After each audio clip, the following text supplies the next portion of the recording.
Oh my God, I'm just loving this background. This is background goals to me. I had an email from one of you amazing people, and I'm not going to read the entire email because it was quite long, but it was along the gist of my parents always compare me and my sister. She's really clever, she gets really good grades, I get crap grades. It's really stressing me out, it's really upsetting. I'm not jealous of my sister, I'm really proud of her.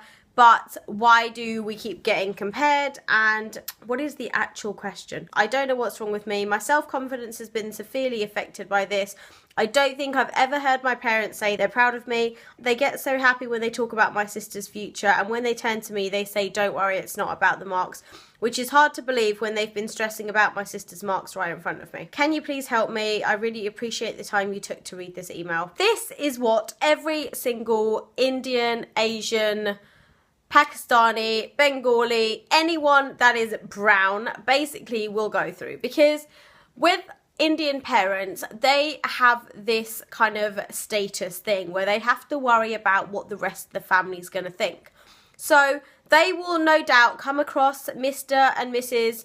Patel, whose kids are both dentists and whose kids are both doctors and whose kids both have their own businesses, and they just want something to brag about back, and that is it.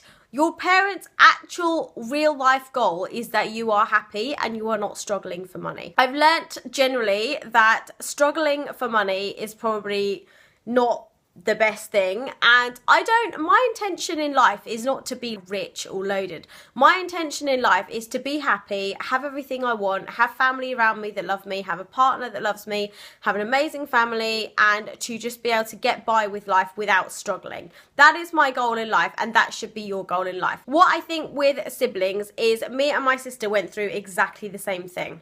And what I never realised is that certain things people thought were great about her were different to the things that people thought were good about me. So when me and my sister were growing up, in my head, she was always the one that everybody wanted to marry. She was always the tall, slim, fair one that looked like a supermodel. She was always the one that would never, ever, ever have an issue getting a husband. Whereas me, being like the spotty one, the short one, the greasy hair, greasy face, the slightly less sociable one, the less attractive one out of the two of us, I would always just be, everyone thinks she's so pretty. And with Indian culture, it is about who's the fairest and who's the prettiest, and a lot of conversation about that gets thrown around. So I had no idea in life that she was actually feeling something similar towards me. She used to get really upset when people used to ask her what university she went to, or what degree she had, or what career she had, or because my sister didn't go to university. She kind of worked her way up in a company, and now she's a senior role in where she is, but she never went to university. So when we went to people's houses and they would say, oh, what do you study? Or where do you go to university? Or what degree have you got? She used to feel really, really, really insecure about it, because when it came to like future and academics, it was always me that was supposedly supposed to do better.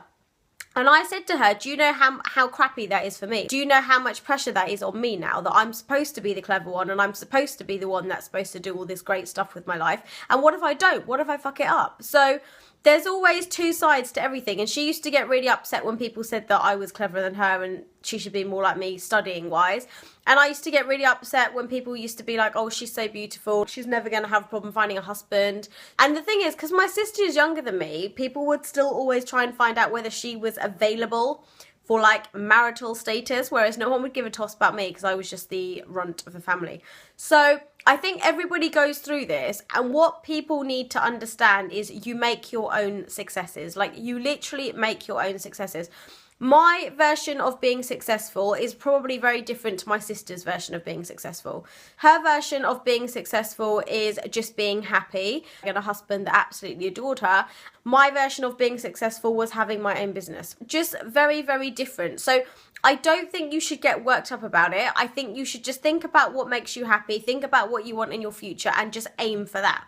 If your future is not to be a doctor or an academic or be a neuroscientist or be a brain surgeon, then why are you worrying if you're not getting really amazing grades? Your success in life is to do something totally different, and you want to be, I don't know, you want to be a dancer or a singer or anything else, then just go and be what you want to be. No one else should determine what makes you successful or better than someone else apart from yourself.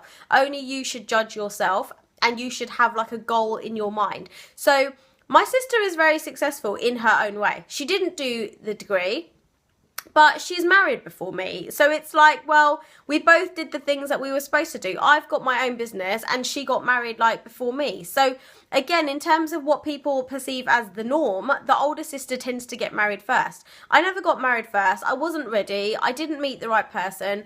I wanted to concentrate on my career. She's had her own successes and I've had my own successes, and my parents are proud of both of us. Over time, they will realise that you are not the same person. But I think when you're younger, it's very, very hard not to compare two siblings, because if you've had like one older sibling, they know the way that they taught you at school. They know the way they brought you up. They know the way you were as a child. Were you a good baby? Did you sleep? Did you do this? Did you do that? When a second child comes into the world, it's only human nature to compare them, right? If you've only had 2 children, surely it is human nature just to compare them. As life goes on, you will be compared for like GCSE results. You will be compared for A-level results, because that's all they know. They know that one child got all A's and B's and the other child got C's and D's, but the other child wasn't bothered about getting C's and D's. The other child just wanted to get married and work their way up in their company, whereas the one that got the A's and B's wanted her own business and wanted a career and wanted to do this. So we've both been very successful in our own terms, and I think that is all you have to worry about. So when your parents say to you, it doesn't matter about the grades, it really doesn't, unless that's really what you want to do. And some people naturally are gifted. So some people, I've got a friend at uni that just reads stuff and just remembers it. Whereas there's me for hours and hours and hours having to write lectures, revise lectures, highlight lectures, and go over and over and over stuff. We're all completely different people. We all learn in different ways. We are completely different. Don't go into the world trying to be like somebody else, because it will be a complete disaster and you're going to be miserable. So just be successful in your own mind. Do what you want to do what makes you happy. And if your sister's ambition is to be a doctor and she does it, then that's great. If your ambition is to be a PE teacher, then go and be a PE teacher and be amazing at it and be the best PE teacher you can be, because people have different levels and different judgment of what is successful. And I totally agree. Me and my sister are different. My parents probably only have realised that now. Like, my parents probably now have realised we're totally different people, but we both want different things in life. And I think it's really important to go on what you want and not to go on what the rest of the world wants, because generations are changing. Not all Indian people are going to be doctors and dentists and pharmacists in the future, because people are diversing, people are doing different things, people's plans on what makes them happy is going to be different. I can't believe I've talked about this for like nearly 9 minutes. I'm going to stop, because that's basically what I want to say. Sibling rivalry and sibling comparisons is like, it just comes with being Indian, unfortunately, and it's just what you've got to put up with. As long as it doesn't bother you, don't let it bother you. Your sister might be like really smart, but you might be amazing at something else. You might have a completely different skill at someone else, and if you talk to her about it, there's probably stuff of yours that she likes. There's probably stuff that you can do that she wishes she could do. And it's only when I had this conversation with my sister, we actually, growing up, were quite upset about this thing that we were being compared about. But actually, she wished she was really clever and I wished I was really pretty. So it just goes to show that you always want stuff that you can't have. And you just make your own success in life. So don't let it get you down. Honestly, we've all been through it, and Indian parents will keep doing it. And like I said, it's human nature if you've got 2 children just to compare them. Don't let it get you down. Just be happy. Do what you want to do. Make a plan for your life. Stick to it and just achieve your goals and be happy. Thank you so much if you stayed until the end of this video. Please do subscribe. If you want to see more videos like this from me, then please do make sure when you subscribe, you click on the bell at the bottom of the video and you click the box that says notify me of all subscriptions or all activities. That way you won't miss out on any future videos. I love you guys so much. Thank you so much, and I will see you guys in the next video.